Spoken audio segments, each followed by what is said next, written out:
All right, so the work we're going to do here in Module 3B is the work of analyzing state and local politics here in Nevada, with a particular focus on Nevada fiscal politics, the politics of tax and spend, which is actually, I think, more interesting and relevant than you might imagine.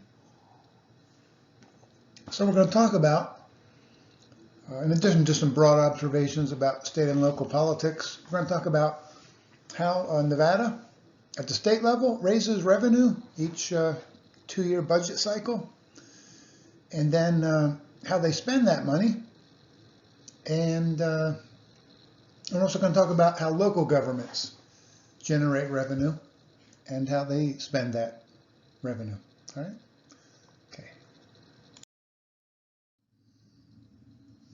So, local governments. And this is generically true of local governments across the country, and then specifically true, I guess, about local governments in Nevada.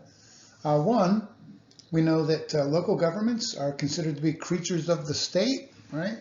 The state creates them. What is it they say? I brought you into this world and I can take you out. I wouldn't go quite that far with local governments and the state, but generally true, yeah, right? States create local governments and then have certainly the upper hand over local government.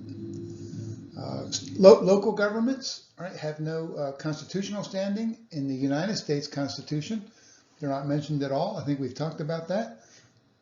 But they do have standing, of course, under all 50 state constitutions, including the one here in Nevada.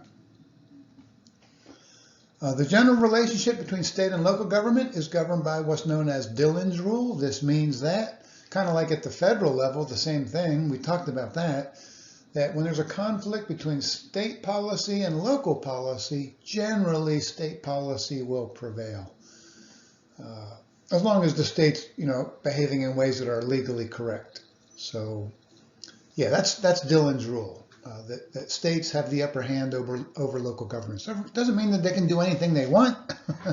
Local governments have real power, but all things being equal, yeah, states are more powerful than local governments. Just like the feds, right, are more powerful than state governments.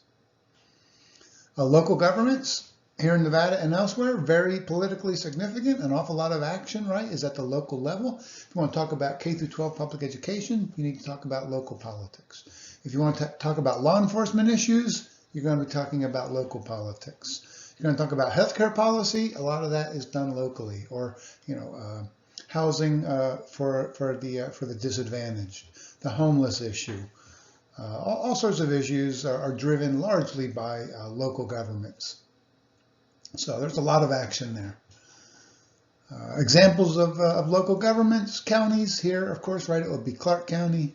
Cities, here we would have what? North Las Vegas, City of Henderson. Those, by the way, are our three biggest cities here in Nevada. Reno has now dropped down to fourth.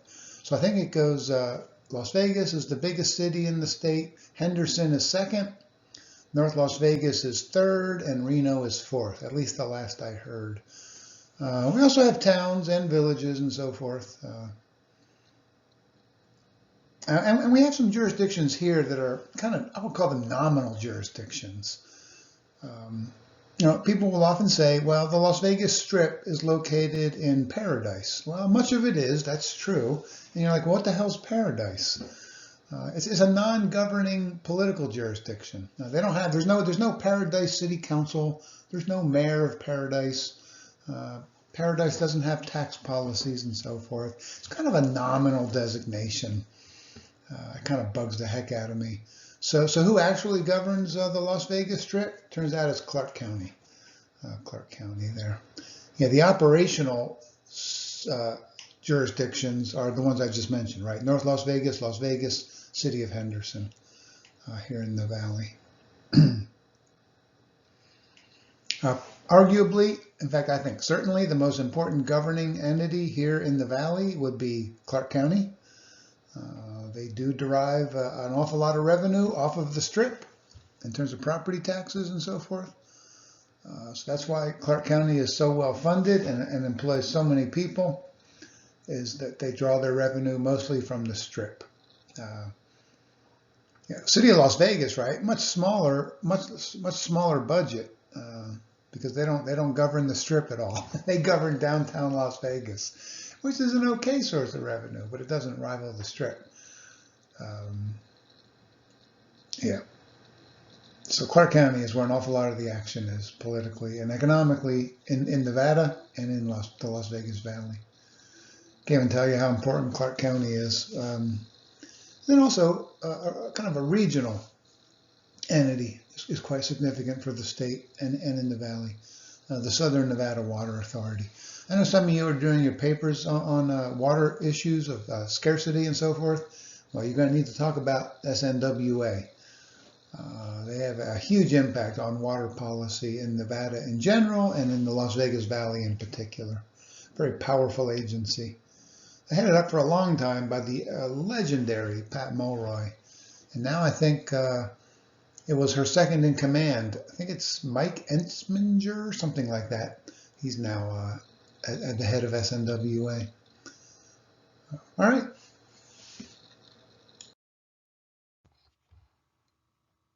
All right, so we have a biennial budget in terms of state finances. We have a biennial budget, which is crazy talk, but it's because we have a biennial legislature that only meets once every 2 years. Biennial budgets are tricky, right? Because you're making a prediction about the second year of a budget cycle in terms of both revenue and spending. Invariably, those are predictions, and they will not always come true, frequently don't come true, never come true.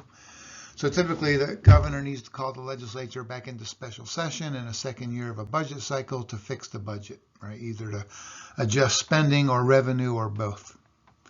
So that's a somewhat silly byproduct of our biennial legislature. As captured, I think, in that intro video I provided for you, we do tend to skew our tax revenue towards tourism, which makes sense, right? We try to get our visitors to pay as much of our taxes as possible.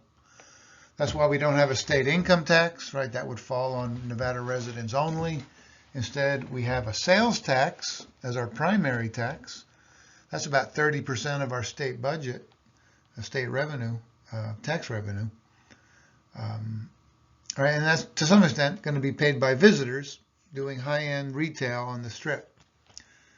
Now, also, right, a lot of that also comes from Nevada residents, of course. And then the gaming tax is number 2. That's about 17% of total state tax revenue. That's going to be paid, right, heavily, but not completely by visitors. Yay. And then third on the list is the commerce tax levied back in 2015 on relatively large corporations. That's about 15% of total state tax revenue. That was engineered at the time by Governor Sandoval, a Republican, working with all Democrats and some Republicans in the legislature to get that through. Revenue dedicated to public education K through 12. That was unexpected because that was at a time when Republicans controlled both the Assembly and the state Senate. So for a Republican governor to enact a tax increase, which you need 2/3 in both chambers, and to do it right, reaching out to the opposition party for most of your support, that kind of alienated Sandoval from the Republican Party here in Nevada. He's currently the president of University of Nevada, Reno. And then we have a host of other revenue sources that add up to the rest. That'd be the mining tax, which many believe is a bit low even now, although it has been raised. The marijuana taxes are helpful, but not game-changing. Hotel room taxes that were used to help fund the Allegiant Stadium. Entertainment taxes, insurance taxes, user fees that the state charges for things like higher education, auto registration fees, parking tickets, traffic tickets, hunting licenses, gun licenses, all that good stuff.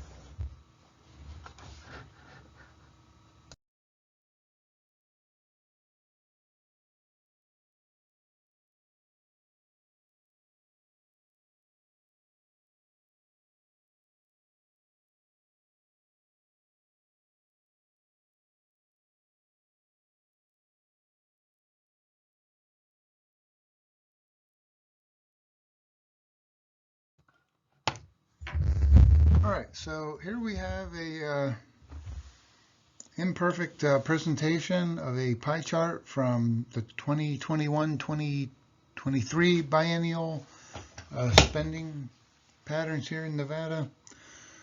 So things that stick out to me, the biggest slice of that pie in terms of what the state of Nevada spends its money on, health and human services, right? Health and human services. Second, K through 12 public education. Again, that's unusual. Most states don't have to fund public education K through 12 much because that comes from local property taxes. Our property taxes are super low, therefore the state provides an awful lot of the funding. We spend more than a third of our budget on public education K through 12. Highly unusual. What else do we spend our money? So those are the big two: health and human services and public education K through 12.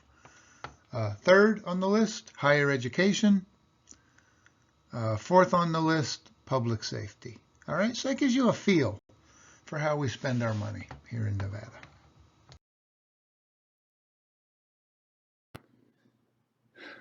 Finally, let's talk a little bit about local taxes, local fiscal issues here in Nevada. Property taxes by far are the main way that local governments raise money to provide funding for K through 12 education, public education, and public safety. Property taxes in Nevada, I can tell you this, coming from Wisconsin and before that Pennsylvania. Property taxes in Nevada are relatively low. We're a low tax state in general, have that kind of libertarian tradition. Now, some years ago, when property values were going up here in the valley by as much as 50% in one year, maybe 20, 30% in other years, which is ridiculous.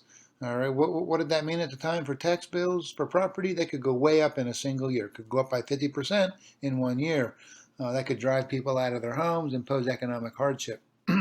So, what did the legislature do? They said, look, we're going to put a cap on how much property taxes can go up in a given year, no more than 4%. So property values go up 20%, the actual tax can only go up no more than 4%.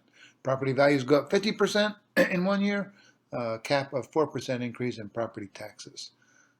So that's been, I think, a useful fix by the state legislature to deal with boom and bust property values here in the Las Vegas Valley and in Nevada in general.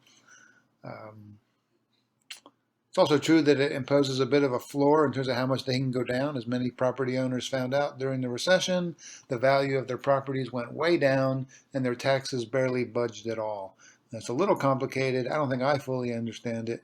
But in essence, by putting a 4% ceiling on how much they could go up in a given year, it essentially imposed a roughly similar limit on how much it could go down in any year. So it provided stabilization both up and down. Sandoval's budget, as I've discussed, raises a lot more revenue, over $1 billion over a 2-year cycle. That's some serious money in a small state like Nevada of only about a little less than 3 million people. And that money goes almost exclusively, I believe, for public education, K through 12. And many would say this is going to be, kind of a part of Sandoval's legacy, as he'll be seen as a very pro-public education governor. His budget suggests, indeed, that he deserves real credit for that. Finally, before we wrap things up here, I would mention this, and I don't think they're in the lecture notes. I should make sure I get those added in. What do state and local governments do these days? Certainly state governments, they impose what I would call stealth taxes. Stealth taxes. They're not called taxes, but they amount to some form of taxation, right? So governments these days, state and local, don't want to raise taxes. It's politically unpopular. Again, good on Sandoval for going against that conventional wisdom, in my opinion. So what do state and local governments often do instead? They'll raise what they call user fees, right? Auto registration fees in recent years have gone way up. Why is that? It's a way to essentially raise taxes without calling them taxes. Tuition at schools like CSN and UNLV and UN Reno. Tuition has been going up faster than inflation in recent years. One reason for that, it's a way to essentially impose a form of taxation on those utilizing the system. They call it tuition, they call it a user fee. It is arguably a form of targeted taxation. So some would even go further than this and say, look, local police departments, right? They need to make some of their own budget. How do they do that? They issue traffic tickets. Can there be pressure to issue more traffic tickets in order to raise more revenue? Oh, heck yes. Some of these drug laws, right, give state and local officials the ability, when they're making a bust of a drug trafficker, to impound their vehicle, impound their house, impound all of their worldly goods. They can then use that for their own purposes. Again, this is called, I forget what they call it exactly, it has a technical term. But these property surrender laws, that's what I'll call it here, what the heck. Some would say that's a form of taxation. Traffic citations for speeding. I mean, look, uh, traffic laws are so dense and complicated, everybody violates them every day. No question about that. So arrests or tickets for violations are highly discretionary.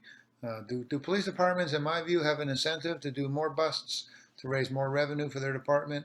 I think that's not unfair to say that, or it's fair to say that. Parking at UNLV, I can tell you this from experience, aggressively regulated, and if you park improperly for even a few minutes, you almost always get busted.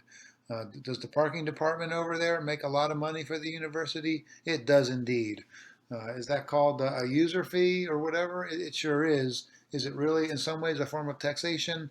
I would suggest that it probably is a form of taxation. So this has been the temptation, no question about it, in Nevada and in all of our other states and local governments. In the absence of an ability politically to raise taxes, they will often instead raise user fees pretty aggressively, a form of stealth taxation, I would argue.